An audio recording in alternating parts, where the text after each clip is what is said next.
And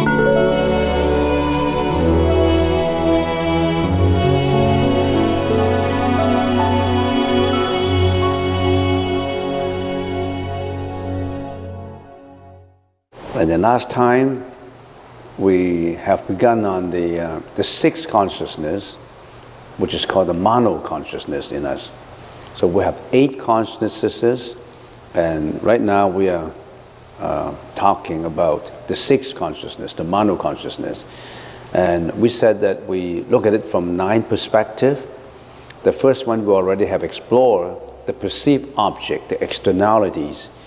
The first 5 consciousness only perceive objects, raw objects, as they appear to be, and then objects distorted by imaginations, and objects out of imagination and illusion. These 2 states don't belong to the first 5 consciousnesses. So the 6 consciousnesses perceive objects in 3 ways. Objects as perceived in reality, objects distorted by imagination, and imaginary and illusory externalities. So the 6th consciousness, the mano consciousness, is extremely effective in observing the 3 externalities. So as far as the modes of knowledge, how does each consciousness get to know things? How does our consciousness get to understand, get to know? Through 4 methods. The first one is direct perception. The second one is inference. Third one is fallacy. Fourth one is knowledge from saints or from trustworthy sources. The 6th consciousness, the mano consciousness, know by the 4 methods: direct perceptions, inference, fallacy, and knowledge from saints. We already have touched on that. As far as the moral nature of the 6th consciousness, it has 3 natures in it: wholesome, unwholesome, and indeterminate, which is neutral. We already have touched on these. Now let's get to these are the concomitant mental functions. What are concomitant mental functions? We know that when each of our consciousness starts to work, not only the consciousness arises, there are also concomitantly 51 mental functions arising at the same time with the consciousness and carry out volitional actions or speech. And here's the 6th consciousness. Then let's explore this. Omnipresent mental functions, or universal, or always active. The first 5: attention, contact, sensation, perception, and volition. We already have explained all those in detail, what each one means. We're not going to go into detail as to what each one means, but right now we know that the first 5 consciousnesses have this omnipresent or always active mental functions. And the 6th, the mano consciousness, also has this 5, because they are universal. Each consciousness out of the 8, each one of them require this omnipresent mental functions to work. In other words, they require attention, contact, sensation, perception, and volition. To people who haven't been to our classes, probably you may not know what I'm talking about. We've been talking about all these for 1 year already. So there's a lot to catch up. If you just come for 1 or 2 times, you probably don't know what I mean. It seems to be a profound psychology course, but it is. Buddhism is about the psychology of the mind, not about just blind worshipping. It's about psychology of the consciousness. So the first 5, the 6th consciousness required, just like the first 5 consciousness, requires the first 5 omnipresent mental functions. And how about particular functions? Particular functions include 5 in them: desire, resolve, mindfulness, concentration, and intelligence. These are not always active. To some consciousness, it is active, and to some, it is not active. So to the first 5, these particular mental functions are active. To the 6th consciousness, this is also active too. And let me give you an example. In my 6th consciousness, my mano consciousness, I want to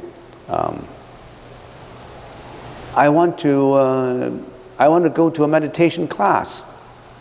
I desire to go to a meditation class. Yesterday, I had this consciousness, for example. I'm giving you an example. Friday evening, I was thinking, oh, tomorrow I'm going to go to the meditation class in the temple. That's a desire. You desire to go. That's an objective you set in mind, a desire to go. And then resolved. What is resolved? Well, maybe I shouldn't go. No. I must determine that I must go because it's good for me. I want to know what's in meditation. You have the resolution that you want to go. And then mindfulness. What is mindfulness? I remember I went there 3 weeks ago and it was quite good, and I remember what happened there, so I would like to go.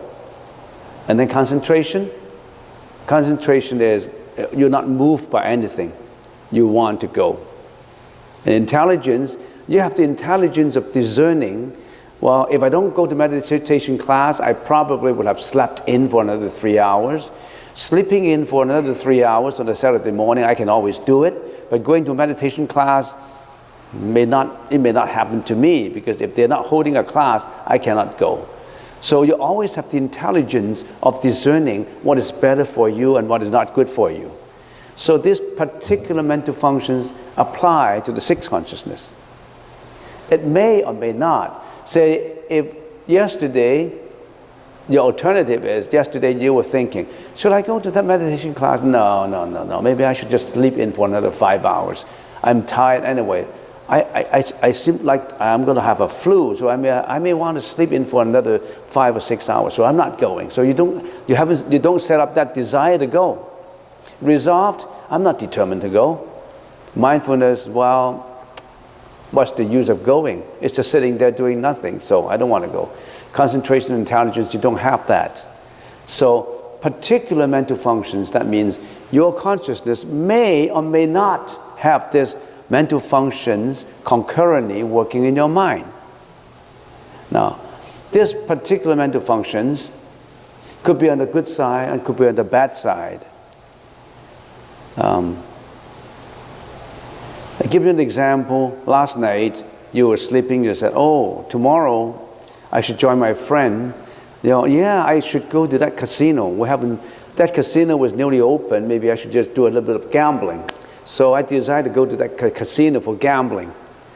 So sometimes these particular mental functions could be a good one, could be a bad one. And then you decided to go to the casino, and then you resolve that you want to go, and you're so mindful that you want to go, and you just want to go to the casino to gamble. And the result, I don't know, you could win some money, and then you may lose some money. So it's just a gambling spirit in you. So this particular mental functions could be wholesome or unwholesome or neutral. Depends on, how do you want to do it. So in other words, why did the Buddha want you to study your own mind? So that you know how your mind works. So that you are in better control of your mind. When you want to take drugs, your mind wants to take drugs. So if you're on the right path, no, I shouldn't take drugs. This is not good for me. Or you want to do something bad, and then you get into the right path to say, no, this is not what I want. So you have to control your own mind. You know why criminals become criminals? Because they can't control their mind. They just do as their sensory organ pleases. That's why they're out of control. So Buddhism is to let you study how your mind works so that you are in better control of your own mind. And when you are in good control of your own mind, wonders will come, especially if you're on the right path.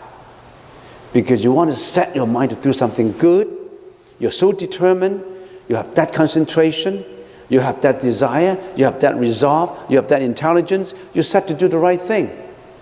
You become a good man, a righteous man. You want to I want to get a university degree. Right now I'm in grade 12, and I want that university degree. I want to study hard for it. I have the desire to do it. I have the resolution that I want to do it. I have the mindfulness to do it. I have the concentration to do it. I have the intelligence to do it. Then you finally get it done. Then you become a university student, and then you have that resolution. Then you graduate with good scholastic results. Then then you're on your way to be educated. So who do you want to be? So this particular functions sometimes arise, and sometimes they do not arise. Depends on under what influence that you have. Depends on what kind of thinking that you're involved with. All right. So the first 5 consciousnesses have the same omnipresent function, mental functions, and particular mental functions as the 6, 5 and 5. How about unwholesome mental functions? Remember, when we studied the first 5 consciousnesses, we have 13 unwholesome functions, unwholesome ones, that are related to our eyes, our ears, our nose, our taste, our tongue, our body. We have 13 unwholesome mental functions. But the 6th consciousness, the mano consciousness, it's more violent on that. It's more active on that. It has all the 26 unwholesome mental functions, not just 13. What are these 26? Let's get into these 26. What are these mental functions? Here are the 26 mental functions. If you add them together, 6 root, the basic mental functions, 8 primary mental functions, 2 medium mental functions, and 10 secondary mental functions.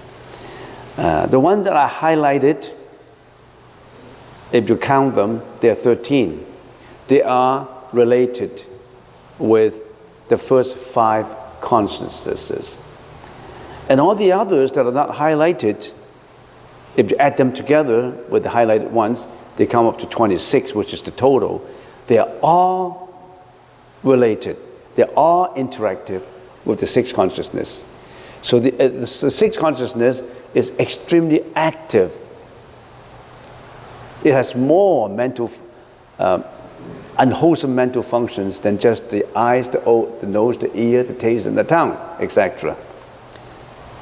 Why? The 6th consciousness, the mano consciousness, your 6th consciousness, my 6th consciousness, is more active, interactive with unwholesome mental functions than the first 5. Let's look at hatred. Can the eyes actually arouse the hatred? The eyes cannot. It is so hidden.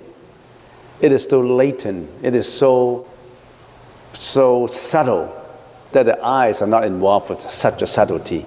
How about vengeance, revenge?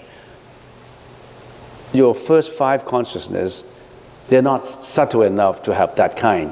How about vexation, jealousy, harm, parsimony? Parsimony? You don't want to give, you just want to receive.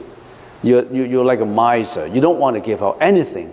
Anything you want to give out, I don't want to help anybody. I don't want to donate. Why should I donate? The government should be responsible for helping the poor. Why should I help the poor? Some people would have that kind of judgment. Why do I have to do charity work? I pay tax. The government should do it, right?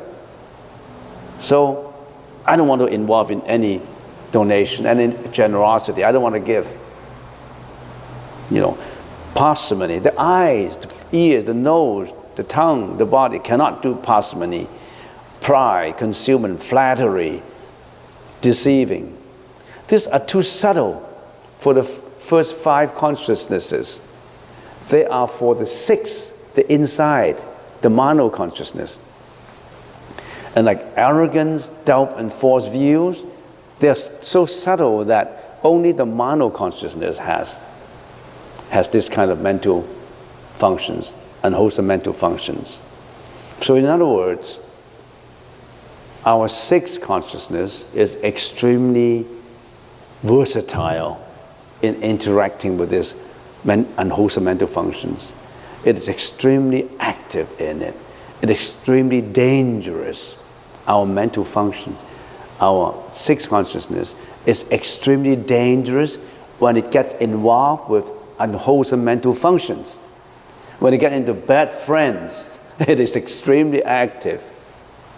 It tends to do the wrong things most of the time because it's mental, it's advisors.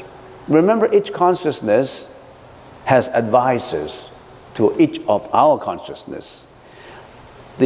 Our sixth consciousness, which is the hidden consciousness, not the eyes, the ears, the nose, the tongue, the body. Those are obvious ones, obvious consciousness. This sixth consciousness has 26 bad friends in our consciousness. They are ready to advise you to do the wrong thing. And you listen to them. You befriend them. You like them. You like to hang out with them.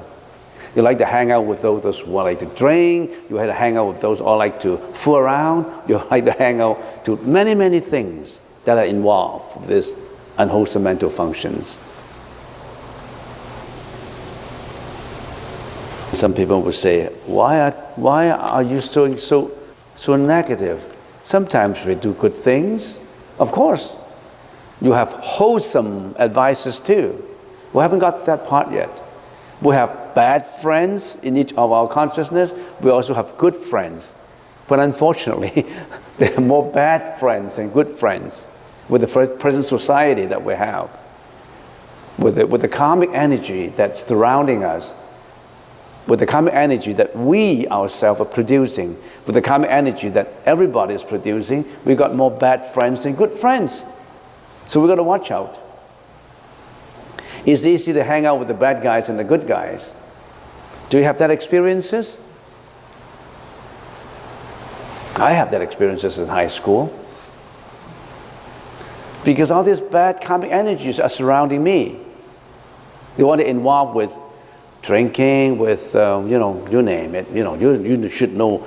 You should know more than I. Being a monk, I don't hang out. I don't read newspapers. I don't read newspapers. I don't get with bad news. But if you listen to news, you classify them.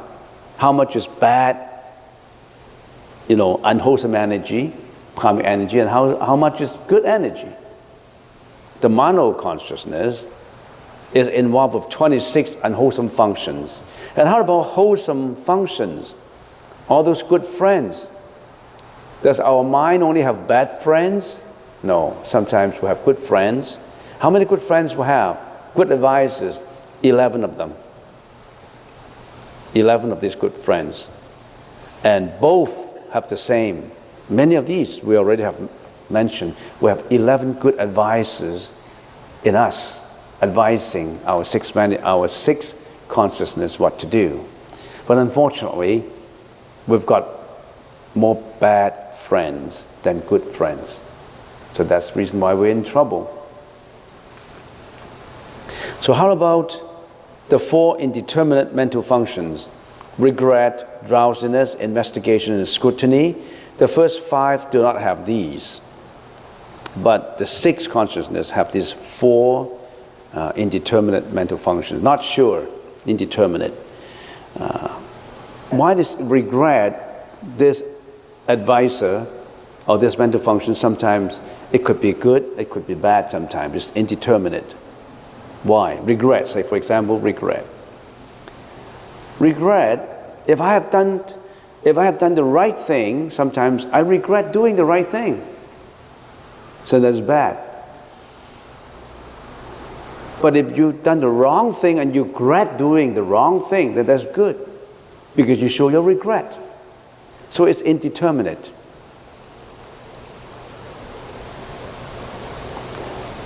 You understand what I mean? So I say, for example, I've donated, yesterday I went into a temple. I was so touched by what I see in the temple, by what they are teaching, by the Buddhist teaching, that I donated $100 to to the temple yesterday. And then you went home and you said, oh, I shouldn't have done it. $100 is a lot of money. I should have spent $100 to a pub. You know, why would I give $100? I was too good at that time. You regret on doing something good. You regret on donating $100, and you think $100 is a lot of money. Why should I donate $100? I should have kept it. I should have invited my friends to a pub to drink or to do something else. So you regret on making the donation on a good cause. And that is bad, right? On the other hand, yesterday I scolded my friend. I shouldn't have done it. I should be more polite to him. You regret on you've done something wrong. Oh, that's good. You feel shameful what you have done something wrong. Something wrong, it becomes good to you because we regret doing it. It's always good to have regret in something that you have done wrong. You ask for forgiveness. That's good. So it's indeterminate. The same applies to drowsiness. Said if you're in meditation and then you always, that's bad. But if you are really tired, you want to go to sleep so that you can recover, that becomes good. So this drowsiness is indeterminate. So that if you're really doing this, we should advise you, go home and sleep. Sleeping to you during meditation is no good. Sleeping to you at home to regain your energy is good. So it's indeterminate. So investigation and scrutiny is the same thing. You investigate on something it has a good and bad side, so it's indeterminate, or scrutiny. I already have explained it. All right? So, as far as concomitant mental functions is concerned, on this perspective, when we look at the sixth consciousness, the sixth consciousness is active, it's versatile, it has a lot of friends, good friends and bad friends, much more than the first five consciousnesses. So it's very active. You've got to watch your sixth consciousness. What do you do when you're meditating? When you're meditating, you try to train your sixth consciousness to stay put. Your sixth consciousness is not staying put. It's always like a monkey going out in every direction to look for friends, bad friends, good friends. It's always got into bad friends. Right now, why are you coming for meditation? You are training your mano, your sixth consciousness, to stay put and be calm and look at yourself.